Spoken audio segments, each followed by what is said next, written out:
Hi, it's Pastor David Tart, and I am rethinking Words for Sunday. And because I've discovered that people don't really understand the background and the context of different Bible readings.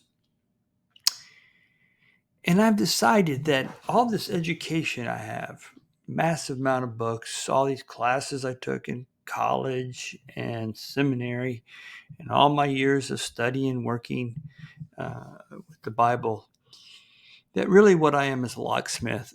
That what I do is I, as a pastor, I take all this knowledge and all this experience, and I lay a Bible verse in front of you, a Bible story, and then I unlock it and help people to see and understand the incredible depth and knowledge of Scripture. So I'm moving away from this Words for Sunday and all this focus on Sunday to just a simple podcast about a text and trying to unlock it for you. So it's called Unlocking the Word. That's what I'm doing. Pastor Tart the locksmith, trying to unlock the power and the richness and how much these texts can make a difference in our lives. So anyway, Words for Sunday is going away. Unlocking the Word is coming and is here. And so you're hearing the first podcast of Unlocking the Word. Okay, this is the text we're going to be reading the coming Sunday, but that doesn't matter because the Word should be read every day and enjoyed every day.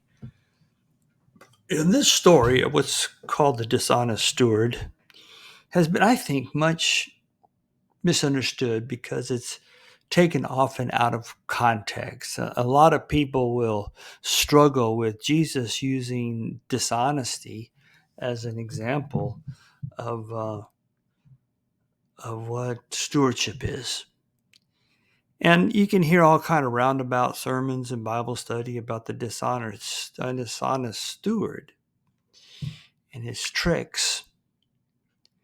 But really, and this is where I'm going in unlocking this thing for us, it's about squandering. It's about being wasteful,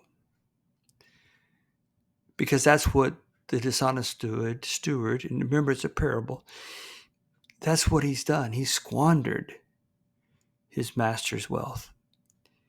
And we know what squandering is all about. In fact, the question I want to ask us this week, and every week I hope to have a question to kind of get us into it, is when you look at your life, what is the worst financial squandering you've ever done? I have many in my life. But what is the worst financial squandering you've ever done? Buying something you really didn't need, and just kind of wasting money. And this is what this dishonest steward's in trouble for. He has squandered. This wealthy landowner, manager, had given him tremendous amount of money to take care of, and he just wasted it on stupid stuff. And he didn't know what to do. He didn't know what to do because he knew he was guilty of wasting someone else's wealth. And then this text, and this is what's so really cool about this reading, is that, here he is, he's been wasteful and squandering, but suddenly when it affects him personally, when he realizes he's going to have to beg, and his whole life is going to be destroyed, then suddenly he becomes very bright at what he's doing. He makes these side deals with all the people who owe his master money, kind of probably covering up his own misdeeds, his own dishonesty, right? His own fraud, his own cheating. And he gets them to he offers them the opportunity to lower how much they owe their master so that he might get in their good graces and have a way to survive.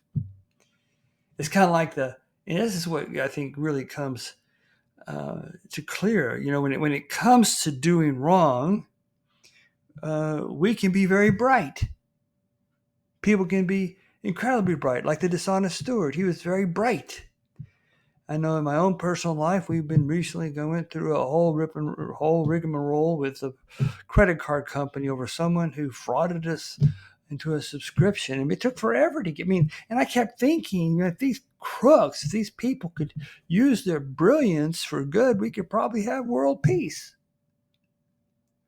But that's how it is. The people will use a tremendous amount of cleverness when it comes to stealing and cheating and killing even.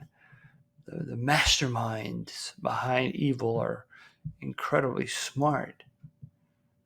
But then you put that against their own lives and how they've ruined so much of their own life. They have squandered the gift of life, the gift of family, the gift of community, the gift of being a friend, the gift of being trustworthy. They have squandered it. They've wasted all that.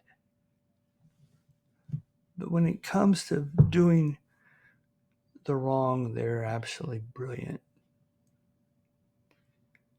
And that, I think, is where we really kind of can unlock this word.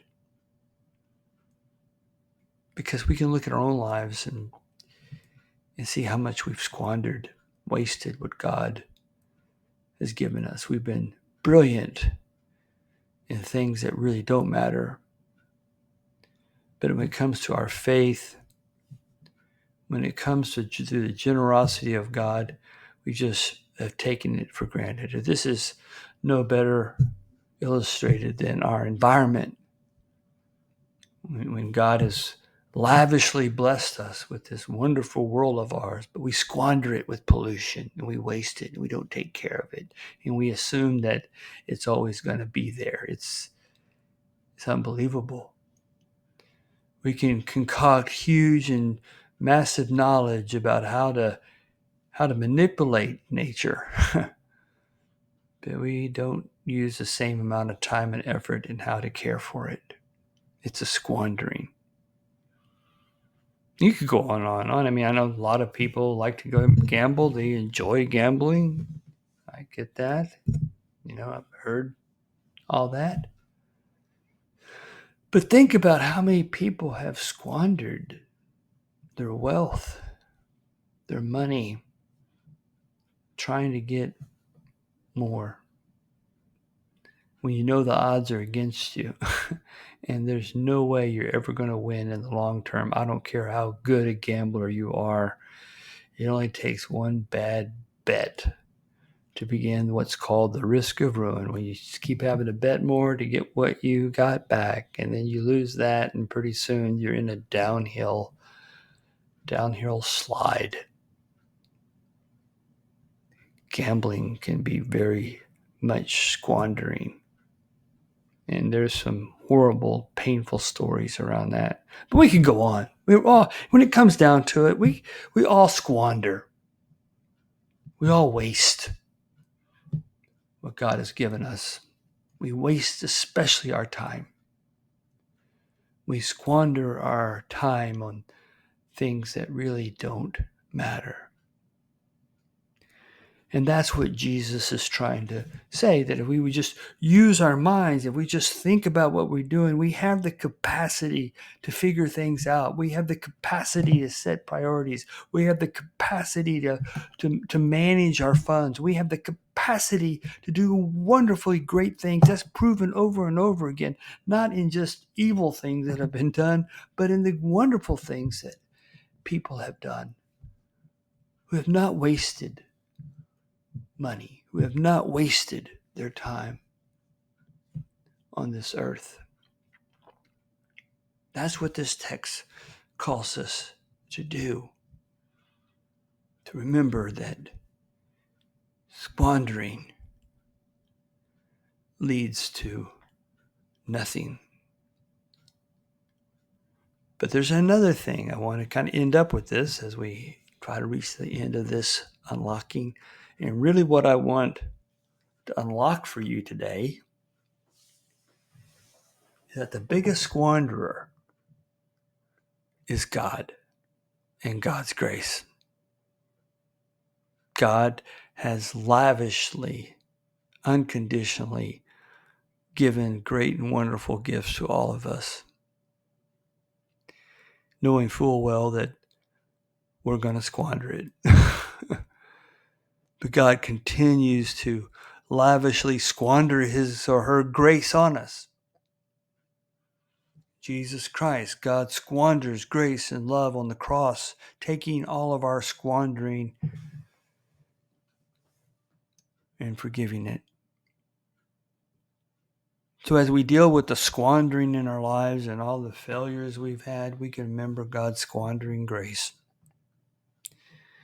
And God always wastes his grace on us in Jesus.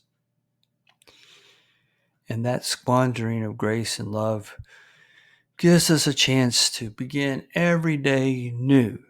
And this is what I want to end with, because when it comes to the basic question, I think it was J.R. Tolkien who said this, who said that the only question we all have to answer is, what are we going to do with the time that God has given us? How are you going to use this day for love, peace, and good management of what God has given us? Okay, well, that's the first Unlocking the Word. I hope you enjoyed it, and I'm going to try to do this as often as I can because it's just a lot of fun for me. God bless you, and we'll see you hopefully Sunday at Toward the Dawn. If not, we hope you enjoy your worship experience wherever it may be. God bless.